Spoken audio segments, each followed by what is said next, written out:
কোৱা হয় listening is a fine art. শুনি নাভাগৰা মানুহবোৰলৈ হেঁপাহ বাঢ়ে। শেষ নোহোৱা চলিউশ্যন নথকা একেবোৰ কথাকে শুনি শুনি বিৰক্তি নোপোৱা মানুহবোৰ ক'ব নোৱাৰাকৈয়ে কাৰোবাৰ বাবে সাহ হৈ উঠে।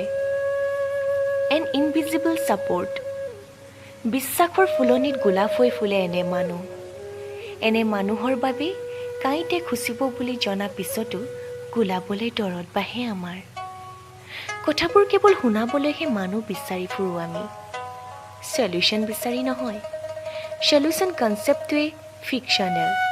শুনাব বিচাৰোঁ বুকুৰ বেজাৰ পাতলাবলৈ, চকুৰ ভৰ আঁতৰাবলৈ, গহীন নিশাবোৰত একোটা উশাহ ল'বলৈ।